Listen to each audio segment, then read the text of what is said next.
বিহুৰ অফাৰত আকৌ দুযোৰ কাপোৰ আপোনালোকক দেখুৱাব ওলাইছো।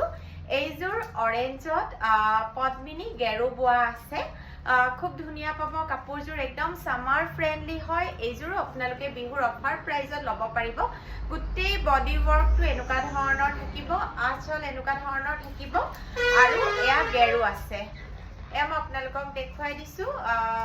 এইযোৰ গেৰুত হ'ব, অৰেঞ্জ কালাৰত হ'ব, বিৰাট মৰম লগা হয় আৰু কাপোৰ বিৰাট সফ্ট হয়, পদ্মিনী বোৱা আছে। আৰু এতিয়া দেখুৱাইছো মেখেলাখন। মেখেলাখনৰ ওপৰলৈকে এনেকুৱা ধৰণৰ ফুল আৰু বুটা ৱৰ্ক আছে। যদিহে বিহুৰ অফাৰত আপোনালোকে এই যোৰাটো ল'ব বিচাৰিছে তেতিয়াহ'লে স্ক্ৰীনত দিয়া নাম্বাৰটোত এটা স্ক্ৰীনশ্বটৰ সৈতে আমাক হোৱাটছআপ কৰিব। আৰু ব্লাউজ পিচটোত এনেদৰে চাইড পাৰি এটা যাব।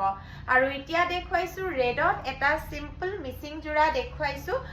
বহুতে ৰেড আৰু ব্লেক বিচাৰি আছে, ব্লেকটো বৰ্তমান আমাৰ শেষে হৈছে। ৰেডত চিম্পুলত এই যোৰাটো দেখুৱাইছো। অলৰেডি বিহুৰ আমাৰ মিচিং ষ্টক প্ৰায় শেষ। নতুন ষ্টক আৰু বিহুৰ আগত আজি হয়তো সোমাব পাৰে, নহলে আৰু বিহুৰ পাছতহে পাব।